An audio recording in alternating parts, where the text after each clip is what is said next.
नमस्कार दोस्तों, आप सभी का अभिनंदन और बहुत बहुत स्वागत है आपके अपने YouTube चैनल देवेंद्र क्लासेस में। उम्मीद है कि आप एकदम शानदार होंगे, आनंद से रह रहे होंगे।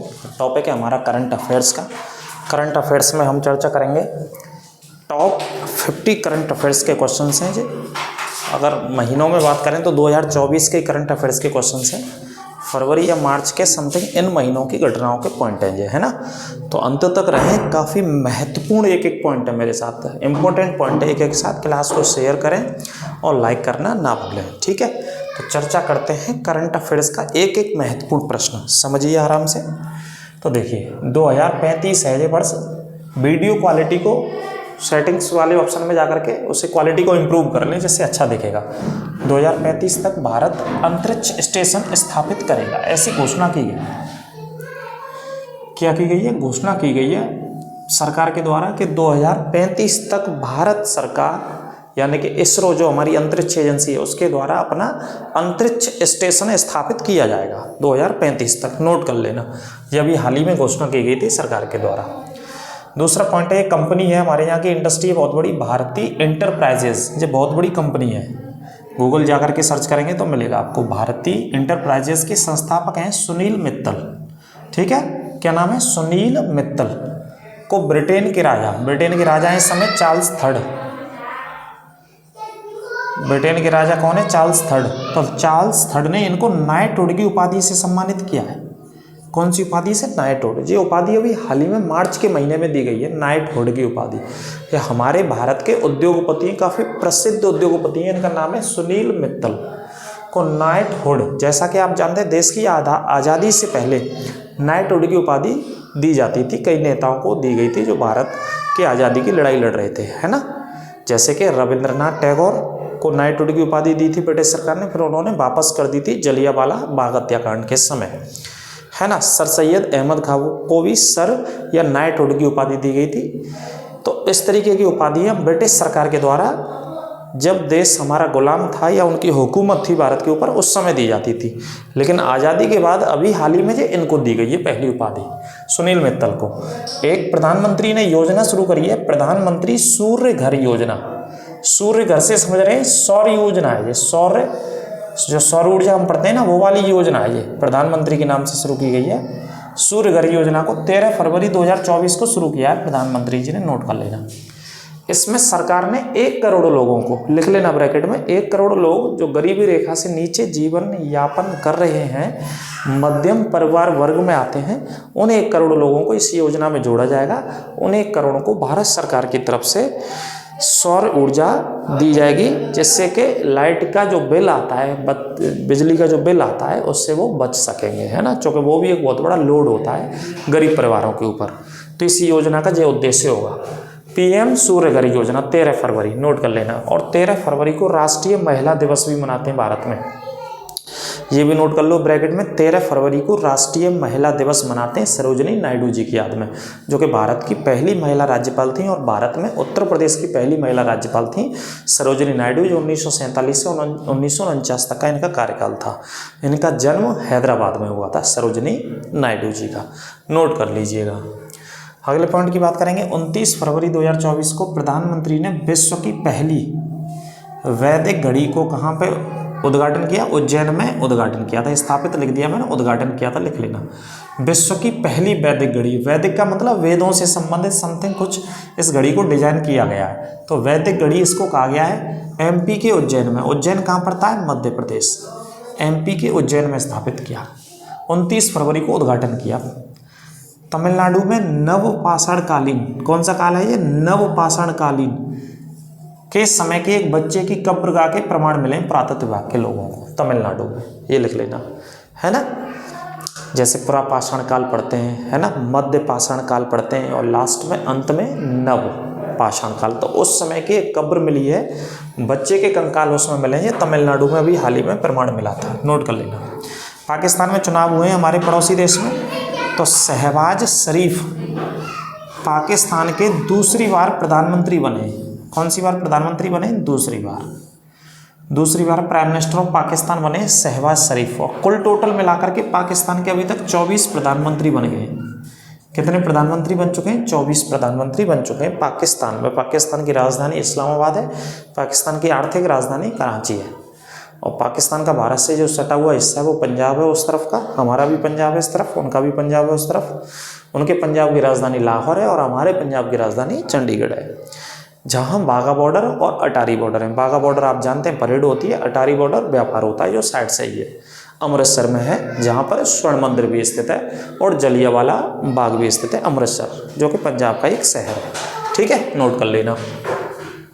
तो शहबाज शरीफ दूसरे प्रधानमंत्री बने। आगे टाइगर वुड्स, नाम सुना होगा, गोल्फ के विश्व प्रसिद्ध खिलाड़ी हैं अमेरिका के। कौन से देश के हैं? अमेरिका के। गोल्फ खेलते हैं, जो विश्व प्रसिद्ध खिलाड़ी हैं। क्या नाम है इनका? Tiger woods. को गोल्फ की एक संस्था है, उसके द्वारा बॉब जोन्स पुरस्कार से सम्मानित करने की घोषणा करी है। कौन सा पुरस्कार? बॉब जोन्स पुरस्कार से सम्मानित किया जाएगा जून के महीने में, आने वाले जून में 2024 में। तो ये लिख लेना टाइगर वुड्स। कौन सा खेल खेलते हैं? गोल्फ। अगला पॉइंट है सांसद खेल महाकुंभ। इन खेलों का नाम क्या है? सांसद के नाम से ये खेल हो रखे हैं, तीसरे खेल हैं ये, इससे पहले 2 और हो चुके हैं। सांसद खेल महाकुंभ 3.0 बिलासपुर, हिमाचल प्रदेश में शुरू किए। बिलासपुर कहाँ है? हिमाचल प्रदेश में शुरू किए गए थे। नोट कर लेना है ना, बिलासपुर हिमाचल प्रदेश में।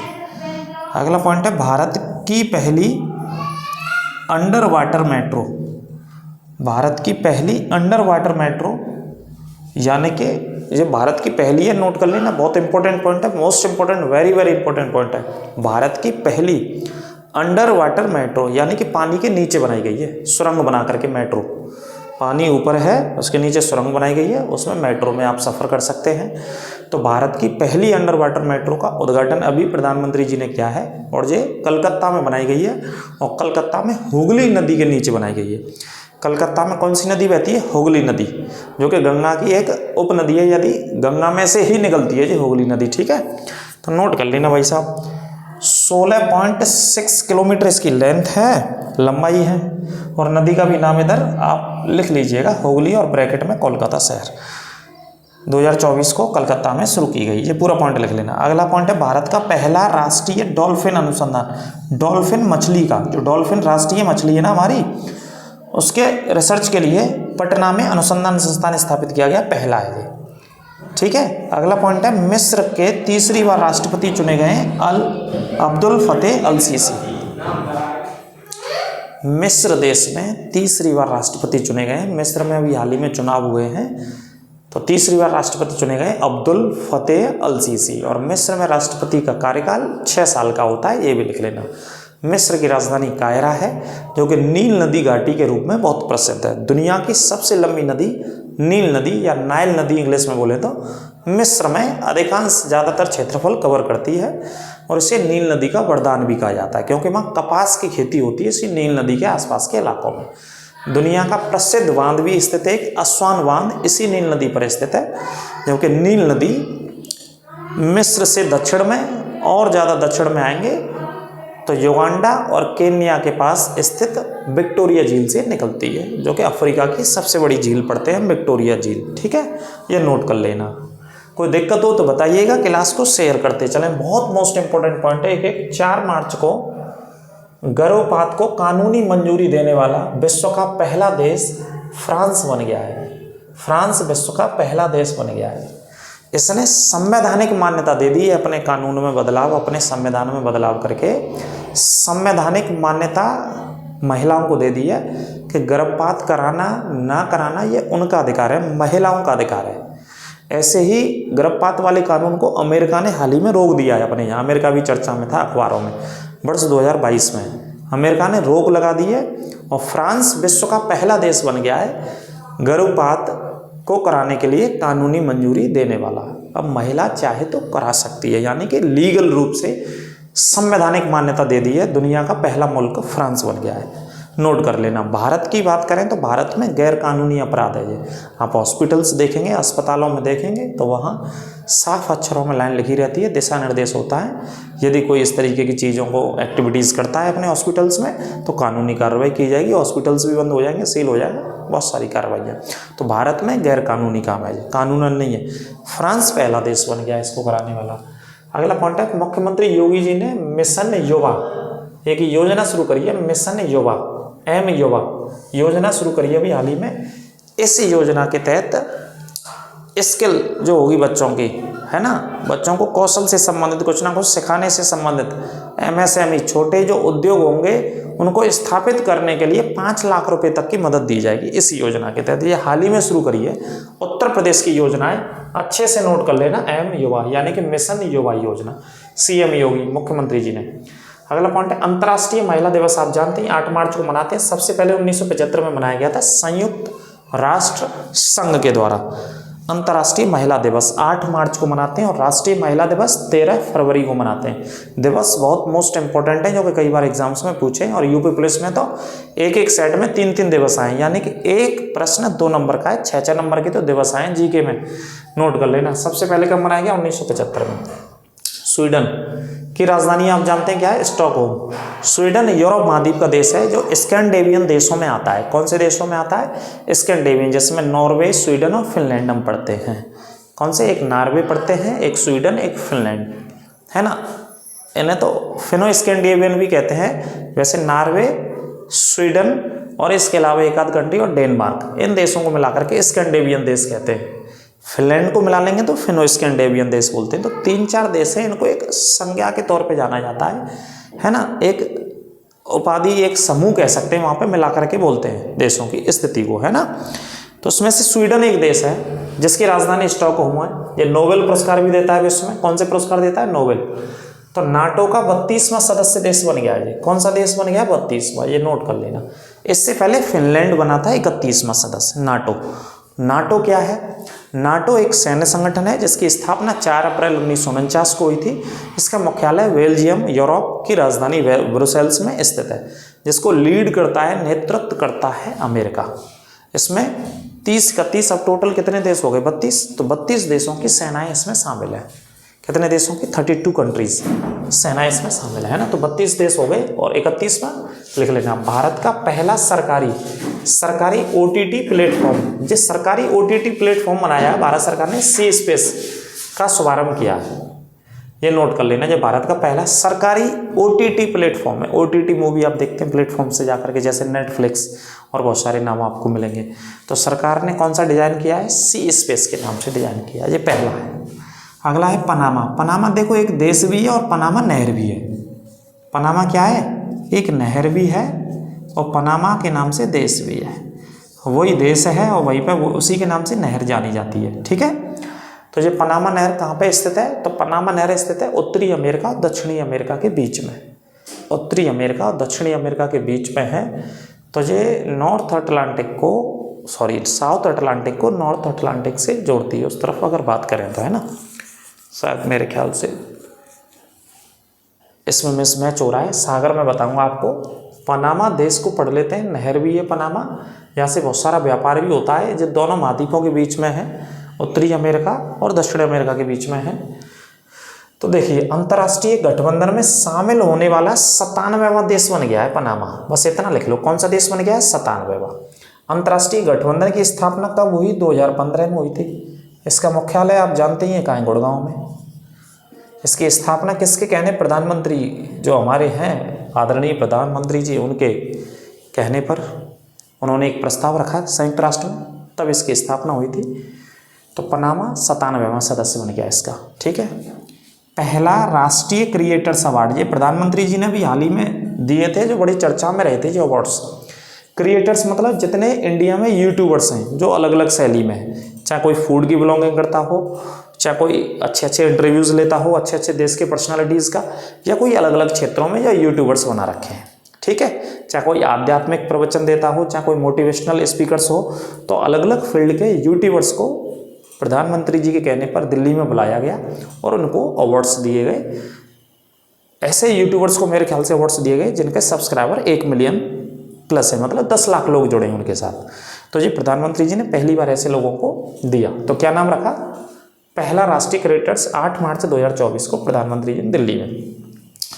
देखो विधवा पुनर्विवाह, विवाह दोबारा से शादियों को करने के लिए, विधवा महिलाओं को दोबारा से शादी का मौका देने के लिए, उनकी भी शादी कराने के लिए योजना शुरू करी है इस समय। विधवा पुनर्विवाह योजना किसने शुरू करी है? झारखंड ने शुरू करी है भाई साहब। ठीक है। और विधवा पुनर्विवाह को हम देश की आज़ादी के आंदोलन में बहुत पढ़ते हैं, सामाजिक आंदोलनों में। तो विधवा पुनर्विवाह के लिए किसने आंदोलन चलाया भैया? राजा राम मोहन राय। और इनके अलावा राजा राम मोहन राय ने नहीं चलाया था कंप्यूटर जी, सोच के बताइए। राजा राम मोहन राय ने ब्रह्म समाज की स्थापना करी थी, सती प्रथा को अंत करवाया था उन्होंने। सोच के बताओ मुझे, आप जितने भी हमारे व्यूअर्स हैं वो कमेंट बॉक्स में बताना, विधवा पुनर्विवाह के लिए किसने एक बहुत बड़ा मूवमेंट चलाया कि जो महिलाएं विधवा हो जाती हैं उनको भी मौका अवसर मिलना चाहिए समाज में शामिल होने का, दोबारा से शादी करने का। तो इस कार्य को बहुत बड़े स्तर पर जो कार्य किया उस समय सामाजिक प्रोधा बने, लीडर बने, नेतृत्वकर्ता बने, वो थे ईश्वर चंद्र विद्यासागर। ईश्वर चंद्र विद्यासागर बंगाल की धरती के जाने माने नेता थे, माफ़ कीजिए उससे पहले शिक्षक थे, वो पढ़ाते थे बंगाल के एक यूनिवर्सिटी कॉलेज में। तो उन्होंने विधवा पुनर्विवाह को बहुत बड़े पैमाने पर चलाया था। और दक्षिण भारत में महादेव गोविंद रानाडे ने चलाया था। दक्षिण भारत में यदि बात करें तो ऐसी ही एक व्यवस्था को, एक योजना को झारखंड सरकार ने लागू किया अभी हाल ही में। ठीक है, अगला पॉइंट है भारत का पहला रोबोट शिक्षक बना दिया भाई साहब। अब पढ़ाई भी कौन कराएगा? रोबोट वाला टीचर कराएगा। ये केरल के राजधानी तिरुवनंतपुरम में बनाया गया, जिसका नाम आईरिस दिया गया है। क्या नाम दिया गया? आईरिस। ये भारत का पहला रोबोट शिक्षक बनाया गया, IRIS, आईरिस दिया गया, केरल की राजधानी तिरुवनंतपुरम में। अगला पॉइंट है आसिफ अली जरदारी भारत के, पाकिस्तान के 14वें राष्ट्रपति बने। कौन से राष्ट्रपति बने? 14वें। आसिफ अली जरदारी पहले भी बन चुके हैं जी एक बार, अभी दोबारा इनका नंबर आया है। तो टोटल अगर पाकिस्तान में देखें तो 14वें राष्ट्रपति के रूप में इन्होंने शपथ ली है आसिफ अली जरदारी। और शहबाज शरीफ दूसरी बार प्रधानमंत्री बने और कुल टोटल 24 बार प्रधानमंत्री 24 प्रधानमंत्री बन चुके हैं पाकिस्तान में अभी तक। जैसा कि भारत में कितने प्रधानमंत्री बने कमेंट बॉक्स में बताना। जो नरेंद्र मोदी जी हैं हमारे, वो कौन से नंबर के प्रधानमंत्री हैं कमेंट बॉक्स में बताइए। अगला है क्रिस्टीना पिस्कोवा। ये एक महिला है जिनका नाम है क्रिस्टीना पिस्कोवा। क्रिस्टीना पिस्कोवा 71वीं, ये लिख लेना, 71वीं मिस वर्ल्ड बनी है 2024 में। 71वीं मिस वर्ल्ड बनी है। कौन सी प्रतियोगिता है ये? 71वीं मिस वर्ल्ड की प्रतियोगिता है जो कि मुंबई में आयोजित हुई थी। और मुंबई में जो जियो कन्वेंशन सेंटर है, यानी कि जियो आप जानते हैं रिलायंस कंपनी, अंबानी परिवार का एक जियो कन्वेंशन सेंटर है बहुत बड़ा मुंबई में, वहाँ पर इसका फाइनल प्रतियोगिता हुई थी मार्च 2024 में। तो नीता अंबानी ने, जो रिलायंस की फाउंडेशन एक तरीके से मुकेश अंबानी जी की वाइफ है, उन्होंने इस पुरस्कार को दिया था, मिस वर्ल्ड के पुरस्कार को। तो इस समय कौन जीती हैं, कौन है जो मिस वर्ल्ड रहेंगी एक साल तक? क्रिस्टीना पिस्कोवा रहेंगी, जो चेक गणराज्य की हैं। कौन से देश की है? चेक गणराज्य, ये लिख लेना, चेक गणराज्य की हैं।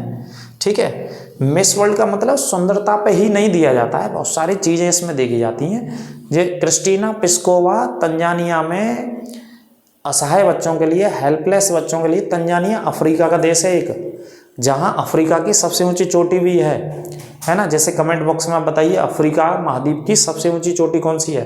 तो तंजानिया में ऐसे बहुत संख्या में बच्चों को निःशुल्क शिक्षा देती हैं, अपना पैसा लगाती हैं, अपना पैसा जो भी है ट्रस्ट का खर्च करती हैं ये तंजानिया के भीतर, अफ्रीका के भीतर। और अफ्रीका की सबसे ऊंची चोटी भी है इधर, ये कमेंट बॉक्स में आप मुझे बताइए, है ना। तो ये मिस वर्ल्ड है। अगला पॉइंट है CA कानून। आपने सुना होगा, बहुत चर्चा में रहा था। कौन सा कानून? CAA, यानी कि सिटीजनशिप अमेंडमेंट एक्ट, यानी कि नागरिकता संशोधन अधिनियम को कब लागू कर दिया? तो गृह मंत्रालय के द्वारा 11 मार्च 2024 को इसे भारत में इम्प्लीमेंट कर दिया गया, लागू कर दिया गया। अधिसूचना इसकी जारी कर दी गई 11 मार्च को CAA कानून को।